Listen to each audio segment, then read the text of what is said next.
Today, I'm going to be going over effective practice, how to identify if your practice is effective and what to do about it if it isn't, to make sure that you get the most out of every practice session. Stay tuned.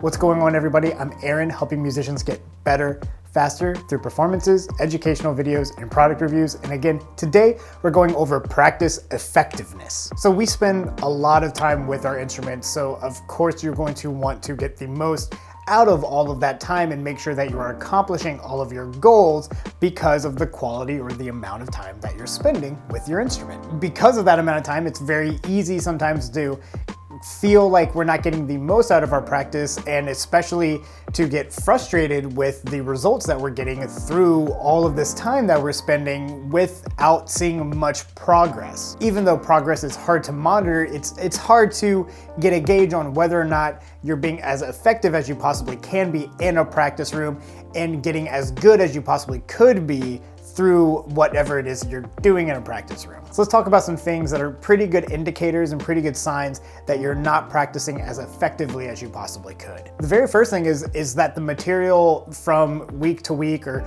session from session is not actually being retained. So if you're trying to work on something and you're not getting much better at it, or you get up to a certain level, let's say you need to get something up to a certain metronomic marking, and you're getting faster and you're getting up to a certain amount, and then you come back to it for your next practice session and it's just completely not there at all, that's what we're talking about here. One of the other key things that you might see is that you are musically not really going anywhere over a long period of time. So you might be learning material, but you don't feel like you as a musician are getting a lot better, specifically like as a artist. So you're learning stuff, you're getting good at the things you're like practicing and all that kind of thing, but you don't feel like, from month to month, you're not noticing that anything is really happening and you're feeling kind of stagnant where you are. And this could lead to another big sign, which is frustration in your progress and while you're in the act of practicing. Burnout is a real thing and it happens to all of us.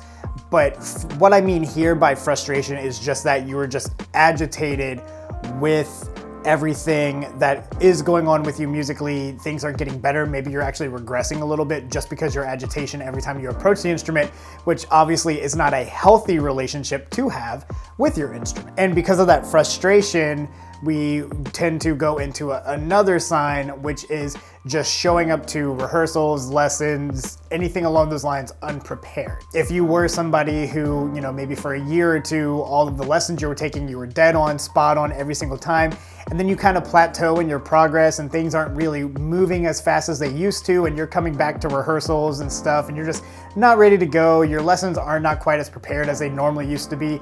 You're not feeling like you're getting the most out of those experiences. It might be due to lack of effectiveness in a practice room that is making you frustrated. So let's talk about some things that you can do almost immediately in a practice room just to help make yourself a little bit more effective in your practice. Tip number one is to remove excess stimulus. Now, I don't have to go into detail what this is. I mean, you know what I'm talking about. Phone, maybe you've got a computer nearby, television, the other things that can grab your attention while you're trying to get work done. I know it's a big problem with me in my practice. I always like to warm up with like a podcast or something else going on, but when I'm actually practicing, I try to put all of those things away and just concentrate on the task at hand. And one of the toughest parts about this is a lot of us like to use our phone as a metronome and a tuner, which is brilliant. It's a great resource, but you also, it's really easy to have that on your stand and you see, notification that your favorite YouTuber just posted a new video and you got to rush and go and watch it and all that sort of a thing.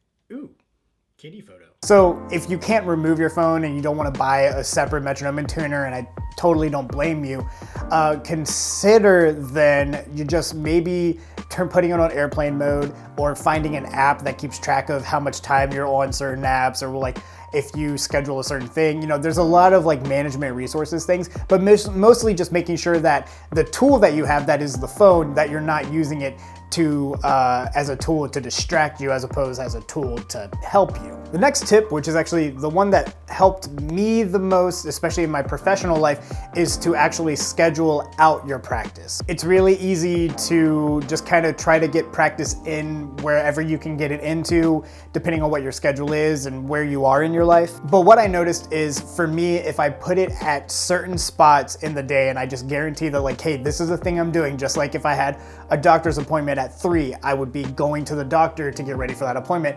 at 3. Or if I had a class, I would go to that class, right? So if I have to practice at 9 in the morning, and that's the time that I've set for myself to do that, then I will make myself do that. That is an appointment for myself that I'm trying to keep. And that's great because that way you also know, okay, I'm going to get this certain amount of time in, not just kind of like okay, well, maybe at lunch I can grab 20 minutes here and then it actually ends up being like 10, or, you know, sometimes you get carried away and you practice for more time and you put something else off. You know, this way you have a designated set time that you're trying to get stuff done. And what I've also found is, because I'm only giving myself that amount of time, I'm more productive in that amount of time, because it's not like I'm like, well, it's just whatever, and I can be floaty about that time, but I'm like really making sure that in that time frame, I'm trying to get done what I've set to get done. And you can also take this to the next step and schedule out the practice that you want to get done, like the specific things. Like, say you want to work on measure 1 to 16 of a piece,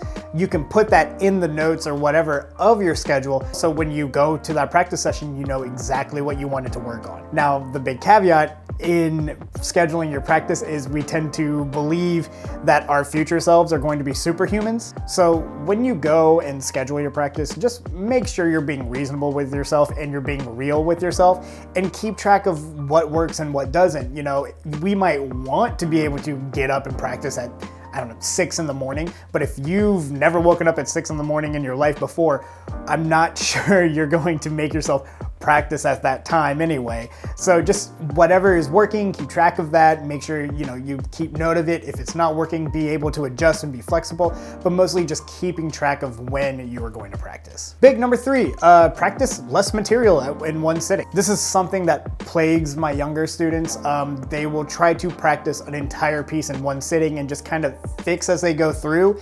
And so they get into these like pseudo playthrough / practice kind of sort of things. Doing it that way can make, you know, solos that are 2, 3, 4, 5 concerto pages amount of length. It can make that really intimidating. But if you've designated 30 minutes for yourself to practice, and you say, I'm going to do these 8 measures and I'm gonna make sure that I get them as good as I possibly can, that's much more reasonable than just sitting down with a whole book of music and going, I have 30 minutes, dear God. I go over it with my young students all the time, but I call it like my chocolate cake or my large pizza practice method, where you wouldn't attack, most of you wouldn't attack a large pizza in one sitting. Like, that's not what you would want to do. We would eat it slice by slice by slice. You wouldn't just try to ball it up and eat it all in one go. So why try to do that with music? Why don't we just chunk it up a little bit, do smaller little bits, you know, really focus in on the things that we need to learn and move on from there. Number 4, I originally had written start at a slower tempo, but what I really mean is check your ego at the practice room door. We tend to feel like the more we mark our music, the slower we go in our practice. Anything along those lines means the worse we are as musicians, and we don't want to admit to ourselves that we can't quite play that lick, you know, 20 clicks under, we can only play it 60 clicks under. That's okay. I mean, getting faster is just getting faster. Once you really master a musical concept, getting it up to speed is literally just that. It's just getting it faster. Don't try to practice the notes and the rhythms by themselves, get all that up, and then try to add the music. I would suggest practicing all of that stuff at a slower tempo and then just gradually bringing it up and bringing it up to speed. That seems a lot more reasonable to me, and it seems like a more artistic way to go about creating your music. And then the biggest thing that is really difficult for me, my last tip, is record yourself after a practice session, especially if you can get in a run through of whatever material you just did. So let's say you were practicing the first movement of a concerto, for instance, and you were working on a little chunk or whatever, and then at the end of your practice session, you set aside like 5 minutes to do a run through of that entire movement. It doesn't necessarily have to be fancy equipment. It can just be your phone. You just put it on the stand, put it on voice memo or a video or something like that, and just play through something, and then listen back and take notes on the things that you hear that you didn't know about or you were unaware about, or things that you might still need to work on. And that way you have a hit list and you have an idea of what you still need to work on in real time. But also when you're recording, you get to take away the assessment part of your brain and you get to just perform and let the assessment happen later. So not only are you able to make a more informed decision about what you need to practice and what you are or are not good at, you're also hearing yourself in your actuality. You really can't trust what's happening behind the bell. So this is helping you kind of decipher that information as well. And you're also allowing yourself to play without trying to intake that information and trying to fix as you go along. You're just trying to perform and letting future you evaluate for you. And I just want to throw this in here at the end, a few myths that you need to keep in mind that might help with aiding your frustrations with practicing. One, it's not like an RPG or anything like that where like you go into a battle, get experience, and you get better. You won't go into a practice room for like 3 hours, walk out, and then an experience bar grows and you get better. People get better at different paces. You yourself will get better at different paces, at different things, at different times in your life. There's so much going on that the consistency is more important, and getting the work done is more important than just trying to get a bunch of hours in and expecting yourself to get the same amount of better through the same amount of hours. If you are in a practice session and you are getting frustrated, do not keep hitting your head against the wall. Put it down. Come back tomorrow, come back another time, take a walk, get a drink of tea. I don't know. Just get away from the instrument. If you're getting frustrated, you are building a negative relationship with the instrument, and that is not going to help your effectiveness, and that's not going to help you progress. All that's going to do is probably build your disdain for practice. And again, you don't need to practice 16 hours a day, 8 days a week to get better. Getting better requires consistency and humanity. And sometimes we gain humanity from being away from the instrument, and we can take those experiences and bring it to the instrument. And the last thing, which is really important right now, if you are sick, stay away from the instrument. Let your body get better. Let your body rest. Let your mind rest.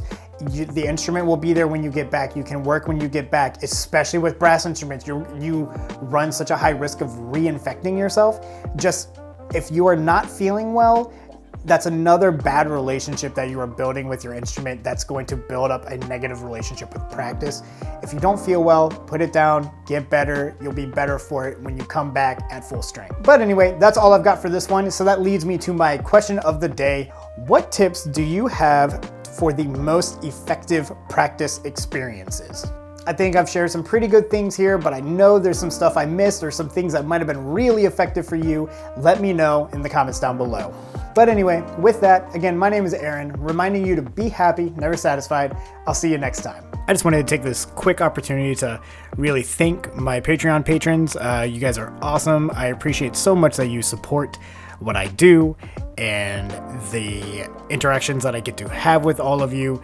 And it really just encourages me not only to create more content, but it encourages me that the content I'm creating is worth creating. So thank you guys so much. If you haven't already, go ahead and check out the Patreon and see if you'd be interested in joining up. But thank you guys.